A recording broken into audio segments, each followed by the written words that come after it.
for the medium term and the longer term is what we need advice on, and we have Dehn, Head of Research at Ashmore Investment Management, joining us now. Good morning, Mr. Dehn. Thank you very much for joining us. Well, like we've been discussing, we've seen this 8% correction from recent highs. Do you think it corrects even more? Are you going to see a longish period of consolidation in Indian stocks? I don't think this is a meaningful turning point, and I don't think the positive Indian story is over. However, there was a nice run-up. Valuations had moved up to levels that were above long-term averages, and I think given the more negative global outlook or global environment for stocks in particular, I think there is a little bit of profit taking place here. I also think there has been we've kind of run out of catalysts to keep the Indian equity market rally going. And I think people that earnings forecasts have become a little bit frothy relative to what we're actually going to see on the earnings front. We have still to see more government spending coming in infrastructure area. We're still seeing corporates being a little bit reticent about investing. They're basically refinancing, but they're not refinancing for investment purposes. They're just refinancing their debt. And we've also had some detractors from consumer spending, weather-related effects, some falls in some of the commodity prices like sugar and tea have also had a dampening effect on aggregate demand. So in a sense, we are seeing an adjustment to these relatively short-dated and relatively non-structural factors, and that's causing the correction. I think the underlying story for Indian equities remains very strong. We are still in a Goldilocks scenario. There are still reforms coming through. The government is making progress on a number of areas, and I think this is going to sustain the Indian story. And I don't think valuations are at levels where there is no value in Indian stocks. And finally, I think the technical position in the Indian stock market is actually improving. So the way I would analyze this recent decline that we've seen in stocks is that it's actually a very good opportunity to get the next bullet ready to fire into that market and to add into this dip. Okay, so good opportunity to get the next bullet ready. What would you be buying or shooting at this juncture then if you had to incrementally increase your portfolio? Yes, I am still very firmly of the belief that there is more cyclical upside in India. I like financials a lot. I think the drive to get more Indians to get bank accounts, the insurance bill reform, and generally speaking, the cyclical upturn in the economy amidst falling interest rates is an environment that is actually extremely good for financials and banks. So financials and banks are still an area where I see a lot of value. Because I believe in the cyclical story, I also see value in industrials. I see value in downstream oil plays as well. On the other hand, in some of the defensives, healthcare, in some of the staples, I do think that valuations are simply not attractive. So my favorite would really be financials, industrials, downstream oil, and I would be unwinding positions or have less exposure in healthcare and staples. Okay, let me shift the sector itself. Is there anything in the mid-cap space that you like? Because actually you have a very keen eye for mid-cap stocks, don't you? Well, I think one should always look at that space, but again, it's more about picking selective individual stocks on particular companies based on good, solid fundamentals rather than sort of broadly buying indices. I've never been a big believer in index purchasing. I really believe strongly in stock picking. I think there are opportunities within that space, sure.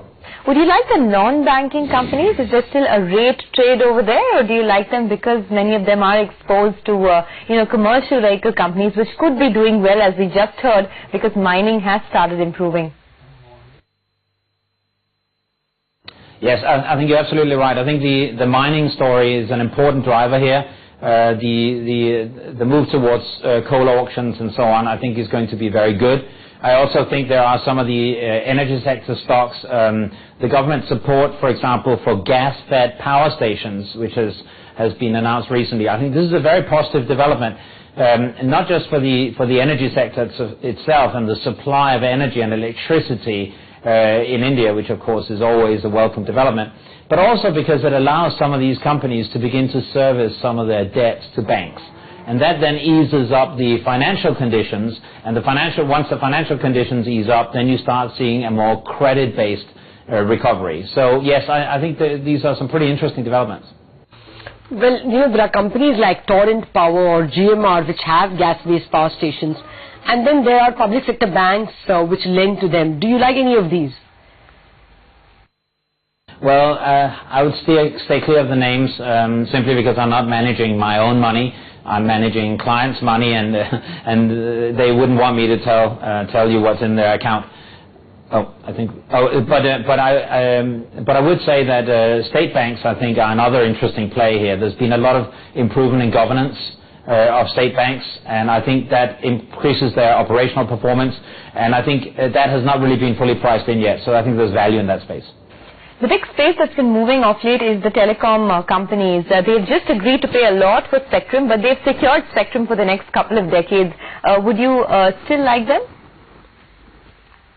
Yeah, I think it's a positive development that we've had these pricings. Okay, the pricings are not quite what was anticipated, but the important point is to get past these auctions and get to the point where the entire sector has a predictable outlook, where these big transactions are out of the way, so the companies can get on with the business of investing in the sector. And I think that's what lies ahead of us, and that's quite an exciting period. Okay, just hold on for a minute. We're just showing some pictures of our Prime Minister, Mr. Dehn, who he's addressing, I believe, some oil seminar. We will have all the other ministers, Piyush Goyal and the rest, speaking of almost all the big wigs in the cabinet are going to be speaking at this seminar sooner or later, but that's just Mr. Narendra Modi who's made his appearance.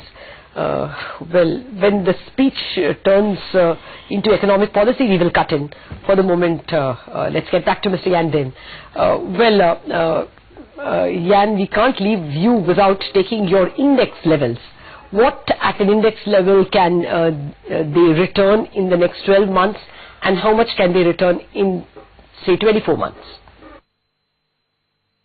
No, I think the indices are going to be up both over 12 months and over 24 months, given that we've seen sort of an 8% reduction recently. I think that has a little bit more to run, but then I think the upside after that is considerable. The big uncertainty here is really how far the correction goes in the U.S. stock market, but as I alluded to earlier, I think that'll be a relatively modest correction. So given the levels where we are now, I would say that we are probably going to be up somewhere in the region of about 10% over the next 12 months, and maybe as high as 25% and even perhaps higher over 24 months. And that is basically predicated on the view that I actually think that the government will get GST through. It is engaging in a number of deals with states and cutting a lot of deals with state administrations, and I think they'll be able to get GST through in a quid pro quo with states. And I think that'll be enormously beneficial for the Indian stock market. It has the potential to unleash not just the conventional economic efficiencies and not just better public finances, which then in turn allows the central bank to cut rates more, but it also, of course, has the potential to unleash a mergers and acquisitions boom in certain consumer sectors. Wow, I do wish things play out the way you are stating them. Thank you very much, Jan Dehn, for joining us with your thoughts this morning.